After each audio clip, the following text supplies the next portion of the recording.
Hey everybody, my name is David, and for several years now I've been working in AI, most recently for BMW. In this video, I'm going to show you what I believe is the most important topic happening in AI today. I'm talking about agents. Agents are the tools that I believe are going to be responsible for orchestrating and performing complex work in the future. They already are. I want to walk us through some of the more popular agent frameworks and show you how you can start using them out of the box to make yourself more productive. Okay, so I've got my Colab notebook opened up here. I'm just going to go ahead and start with the preliminaries. We have three different packages we want to install at first. One is LangChain, and then LangChain OpenAI, and then Crew AI. To give you kind of the broad picture of where agents have developed from and then where they're headed, it pays just to look at the LangChain documentation, which you'll find on GitHub, and then they have a separate website that you can go to python.langchain.com. LangChain is essentially an interface for large language models with what they call composability. When you look at the what is LangChain explanation, it's a framework for developing applications powered by language models. There's several components to the platform. I'll let you, of course, explore that on your own time and at your own pace. For Crew AI, which borrows from LangChain, at least derives a lot of its functionality from LangChain, on their GitHub page, it's a cutting-edge framework for orchestrating role-playing autonomous AI agents. And I'll explain what that means in just a bit. Crew AI organizes language models around this concept of a crew, which is you could think of a crew as a set of employees that are focused on a specific task. And that task can be as complex as you want it to be. I really like this graphic that they've drawn for us. You can see you have the crew, which has several AI agents, which is organized around a process which kind of orchestrates how the agents are going to work together to accomplish a set of tasks. So let's go back to the notebook. Our requirements are installed. Great. And I also want to go ahead and set up OpenAI. So I've mentioned in some previous videos, you can, of course, use as many open source models as you want, and I highly recommend it. But if you want to get a baseline for a new idea, it's usually best to try OpenAI first, just to get a sense of what the models can do. And then once you have a workflow in place, then you can bring in the open source models and fine tune. So let's go ahead and get started. Okay, I've given it my secret key, and now the environment is set. So the way that I want to introduce you to agents and what's possible out of the box is to look at a couple of different tasks. And the first one is researching the internet and summarizing findings. I'll explain the workflow in a second, but first let me tell you why I think this is a really interesting application. The other day, I was doing some research on, of all things, mining in Nevada. And I wondered, could AI agents help me do the research that I wanted to do? And how fast could it be? And of course, I'm trying to compare in my mind the advantages of using an AI versus, let's say, hiring a college grad, somebody that's relatively competent, and I could hand a task off to them, explain what I want, and have them go. So in this case, for myself, not knowing anything about mining, my question was, how many artisanal miners are in Nevada? And I won't go into what an artisanal miner is, but long story short, I was amazed to find that the AI agent, when I gave it the ability to do web searches, in less than 10 seconds, I got an answer. And in my mind, that's an amazing speed up. Because I have to imagine that just hiring a college graduate, they would have to look up the subject, they'd have to find the definitive websites that discuss that topic, and then they'd have to pour through all the literature to come up with an answer. And I'm asking myself, what else can I speed up? So I think for the next few months, I'm going to be really focusing in on this topic, specifically in the mining industry, because I think there's a lot of value there. So first off, we'll look at the workflow that you'll use when you want to use agents. And that basically is 4 steps. The first is you're going to set up your language model, which in our case is going to be OpenAI, and then you're going to set up your tools. Tools can be anything from an API to a web search like DuckDuckGo, which we'll use, or even a Python REPL. A Python REPL just means that you're able to execute the code that the AI writes. So you'll set up your tools, and then you'll define your agents and their roles. And then the last thing you want to do is define the tasks that those agents are going to accomplish. So let's open up the cells here, and let's go ahead and get started. So first we need our language models. And I'm pulling those in from LangChain OpenAI. And just a little side note, you'll notice that LangChain, there are several different namespaces for this package. One is LangChain, the other one is LangChain Experimental, and then there's LangChain OpenAI and LangChain Community, etc., etc. LangChain has been around for maybe a year. It's a very fast-moving development team that they have, open source, of course. And they're making rapid progress releasing new features. And I'm finding that they're splitting out the functionality over time into different namespaces. So if you're watching this in a month or two, you may come back and find that things are a little different. Just go look at the documentation and you shouldn't have any problem running it. And we want to use GPT 3.5 Turbo. And we also want to use GPT-4. The reason why we have two models is to show you how agents can use multiple models to accomplish a task. You don't necessarily need two models, but there's actually quite a bit of research coming out to show that it's advantageous to use several different ones. You kind of want to use the model that's suited for a particular task that you're going to do. For example, GPT-4 is better at Python coding than GPT 3.5. So we'll load those. And the next thing we want to do is set up our tools. And the only tool we need to do web research is DuckDuckGo. So I'm just going to install that library. And then LangChain has an integration with that API. DuckDuckGo search run will load that as well. And now we're ready to import crew and define our agents and tasks and our processes. So we will import the agent, task, crew, and process modules. And we'll go ahead and set up our agents. So the first agent is a web researcher. And the way that you set these up is you have a role, a goal, and a backstory argument. Now these are all text prompts. So if you're familiar with using chat models, or if you've even used ChatGPT, you know that when you go there, you can say to the model, hey, you are a professional writer, write me a story about, and then tell it what you want. You can even give it tone of voice and instruct the model to give you back kind of the content that you're looking for, not just the content, but the other aesthetic qualities of the content. That's what this is accomplishing. Okay, so the role is that you're a senior mining research analyst. The goal is that you're going to search the web and get a definitive answer to questions that you're asked. And the backstory is that you work at a leading mineral mining think tank. You're a power user of web search engines to find answers to questions related to mining and the mining industry.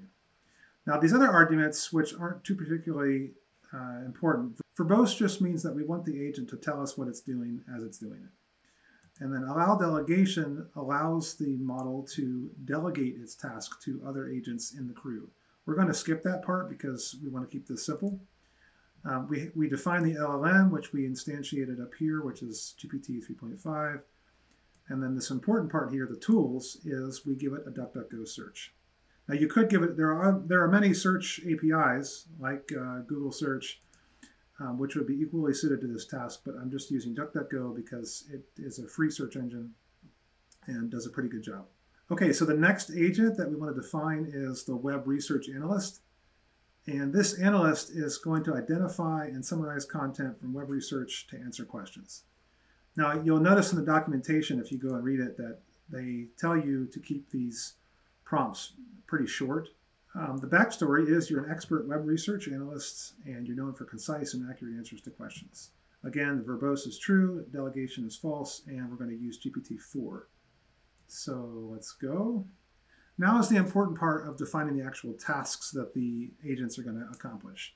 So we have two tasks. The first is we want to know how many lithium mines are in the state of Nevada. And then the second task is to refer to the answer that the web researcher gave us and tell how many lithium mines are in Nevada and list the source and indicate the most recent date for the figure, if any. Oops, I've got a error. Web researcher is not defined. Let's see if I've got a spelling error. Oh, I did not run the cell. Okay, so I've run the cell. We're good to go. And let's rerun this cell. We have the two tasks defined. We have the agents defined. The next step is to just define the crew. The crew is comprised of a set of agents. So you have your agents argument, which is a list of the two agents, and then the tasks, which are the two tasks, and then the verbosity. So I have it set to 2 so that we can see exactly what it's doing as it's working. We'll start it. And then all that's left to do is to kick off, to actually set the crew to work. So we'll do that now. And you'll see that it's going to give us a lot of information, basically telling us what it's thinking, the actions it's taking, and the input to those actions, and then the final answer once it's found an answer. So you'll see that it's organized into a couple different sections. This first section is going to be the researcher, and then the next section is going to be the analyst. So the web researcher reports back that there's only one lithium mine in the state of Nevada, which is the Silver Peak mine. I highly doubt that that's the case, but okay, we'll go with it for now. And then the second agent takes that data and it will go through this thought, action, final answer set of steps to list the final answer. So it says, do I need to use a tool? Yes. Web research. And it has, interesting. So it actually thinks that the Silver Peak mine, this actually the output of the web researcher is some kind of tool. All right, interesting. And then the action is web research, action input. I guess it's just going to go through that several times and say it's not a valid tool, it's not a valid tool. Do I need to use a tool? No. So there must be some kind of rate limit. Okay. And then it says the final answer is there's only one lithium mine in Nevada, the Silver Peak mine, operated by Albemarle Corp. Obviously, I do not trust that there's only one lithium mine in Nevada. I think just recently in the news, as I follow mining news, they've actually discovered a huge deposit of lithium up in the northwest corner of Nevada. But nevertheless, the point in showing you this is not that it's going to be completely accurate on the first try. The point is that it's very fast. And there are ways, which I will discuss in future videos, to guide agents towards a more robust answer. Okay, so we have shown you how quickly an agent system can perform some work. And all it did was to take my question or my request, how many lithium mines, and then it actually went out to the web and performed that search on my behalf. I didn't have to do any work to get that done. I may not have the exact answer that I want, but I'm well on my way. Okay, the next task, which I think is even more interesting, is look up some data on the web and then perform some complex programming around that data and then output an image or some summary statistics. So let's just open it up and have a look. There are two more packages we're going to need for this. One is LangChain Experimental to use what we call the Python REPL, which just allows us to run Python code that the agent's going to create for us. And the other one is this archive, which is going to allow us to search through the archive website. If you're not familiar with archive, archive is a repository for research papers published on many STEM topics. So things like physics, math, computer science. Most of the new AI research papers that you're going to want to read are going to be found in archive. And what I want to do with the crew that I'm about to set up is give the agents the ability to reach into archive and pull out the data that I'm looking for. So we will go ahead, as we said, load our tools. We've already got our AI models established from the last task. And this time we just need to set up some new tools. And so we have the tools loaded, great. And now the next thing we want to do is to set up our agents. And we have two again this time. The first is an archive researcher, which is going to find archive papers that mention mineral mining from the years 2022 to 2024, or basically from 2022 until now. And the backstory is you're a Power Web Search user. And the verbosity is true. I want to see what it's doing and thinking as it works. And I'm going to allow the delegation this time. I don't know if it's going to actually delegate it, but I just want to see what will happen if I do. And then the LLM is GPT 3.5. And then this time for the tools, I'm going to give it DuckDuckGo search. And then I'm also going to give it the archive search.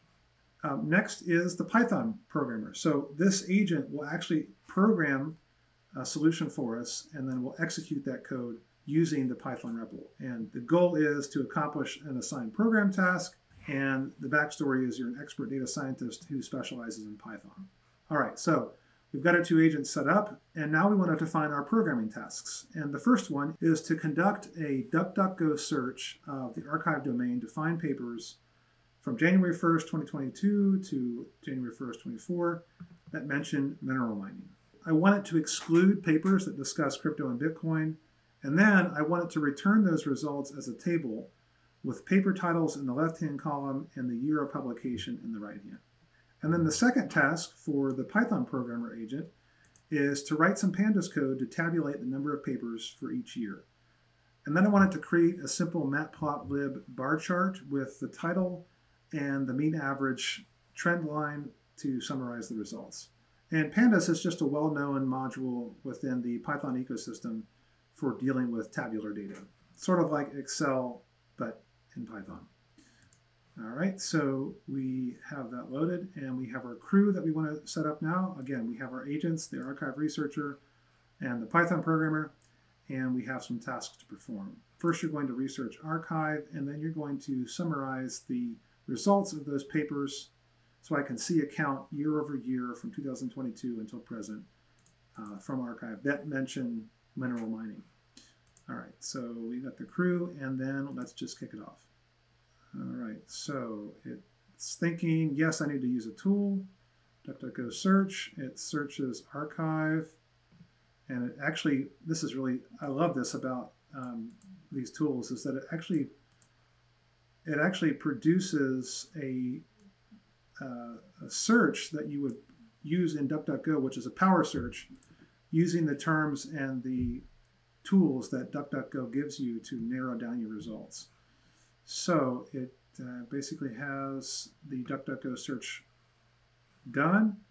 And the output of that agent is that it's got a search and found a mixture of results. Mentioned mining. Okay, then the next agent is going to start working, which is a Python programmer. And the starting task is, we've already discussed, is to write pandas code to tabulate the results, or how many papers for the years that I've listed. And of course, there's no way to tell exactly what the agent's going to do because it's what we call it non-deterministic. It's not like programming a code and you can look through the code and say exactly what it's going to do. So I have no idea what this is going to produce. Let's just look and see what it does. So do I need to use a tool? Yes. Ask a question to a coworker. So it's actually going to ask the senior research analyst, provide a data frame or a CSV containing the data we need to analyze. All right, so it then goes back to the researcher and it uses archive and it's pulling out papers. Looks like we've got some crypto papers like Ethereum, which we didn't want. That's okay. It then finds an answer, or the last question it asks is, do I need to use a tool? Invalid format, missing action. I'm not sure what that means, but do I need to use a tool? No. And then the final answer, I've searched archive and have several results for mineral mining. Some of these papers are not directly related to mineral mining and may need further filtering. Here are the papers I found. Okay, diversification across mining pools doesn't relate to what we want. Proof of work mining doesn't relate to what we want. Okay, here's one, interesting. Technology, institution, and regional growth in Japan. Okay. All right, so it's going to take those papers and it's going to delegate to a coworker, compile the publication years and the titles of each paper into a CSV file. Okay, I can compile the publication into a CSV file, finished. Have you compiled the CSV file with the publication years and titles of each paper? And do I need to use a tool? Now, how we have the CSV file, we can start with the analysis. Here's the pseudocode for this task. All right, and this is the pseudocode for the task. The actual implementation will depend on the structure of the CSV file. Okay, so it did not actually produce what I was looking for. It just produced pseudocode. I think I'm going to rerun this. I'm not happy with the result that I've gotten. Past runs, I've actually got it to produce images for me. So let me see if I can just really quickly look at the tasks the way that they're described. Let me rephrase this. Search the web. Search the web. Search the archive domain and find papers. Okay, let's see. Search the archive domain for years 22 through 2024 and find papers that mention mineral mining. Exclude papers that discuss crypto and Bitcoin in your results. Compile those results as a table with paper titles in the left-hand column and then the year of publication in the right hand. Okay, so it just slightly changed. And then I want to, on this task, use the results from the web researcher, use the table of results provided by the web researcher, and write pandas code to tabulate the number of papers for each year for each year. Okay. Create a simple matplotlib chart, bar chart with the title and a mean average trend line to summarize the results. All right, let's try that. Okay, so the crew is ready, and let's try this one more time. Okay, so this time it's going to archive, and it bypasses the web search. Oops, we're getting a little ahead of ourselves here. And it's going to pull back. That's why it's pulling back a lot of these crypto papers, which I don't want. And then the Python programmer is going to, all right, so now it's going to use the Python REPL. And it's actually writing the code for us. So instead of pseudocode, we have the actual code.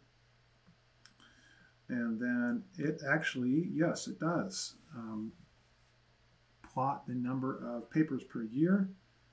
It's actually not giving me the number of papers that relate to mining. It's actually talking about crypto. So there's obviously some refining work I'll need to do. So again, it's not perfect. Obviously, there is some work to be done to help guide the agents to the answer that I want. But what's really interesting about this is that I didn't lift a finger to do any web research and to do any coding. And if I wanted to, if I just wanted to use the code that it produced here, all I had to do would be copy and paste. And then instead of the data being the data that's presented here, I would simply grab the data from my own search and format it correctly. And then I would have the rest of the code just run and produce a different bar chart. But what's really interesting is that it takes just my description of what I'm looking for and then is able to use these tools to perform the work in a very, very short time span. So why are agents so important? Because harnessing the value that's inside these LLMs is, in my opinion, the next evolution of software and of work in general. With these systems, it's possible to get 10x productivity gains on many tasks like those involved in office work, programming, and even complex professional work like geospatial analysis. Now, it's important to remember that these systems aren't perfect, and no one has solved all of the challenges. But then, of course, no one's ever solved the problem of imperfect employees either. What I like about these systems, despite their faults, is that they begin to address the lack of qualified experts and the limited time we have to train them. In other words, I think these tools are a significant competitive advantage to anyone who learns how to harness them. I can't wait to do the next video because I want to show you how to create custom AI software using these frameworks and open source models. So for obvious reasons like privacy and even competitive reasons, you may not want to utilize ChatGPT or any of the paid models, but you can use open source and they're very good. What's also really exciting is that many of these open source tools like AutoGen, they feature web applications out of the box that you can use in a WYSIWYG interface, so you don't have to be a professional programmer to build your own AI agents. I'd also like to hear if there's something that you want me to build, or if there's just a challenge out there that you'd like me to take on, something that maybe you face on a daily basis and you're looking for a solution. Just like the video, drop some comments below, and if you'd like to stay up to date with my latest videos, make sure you subscribe. See you next time.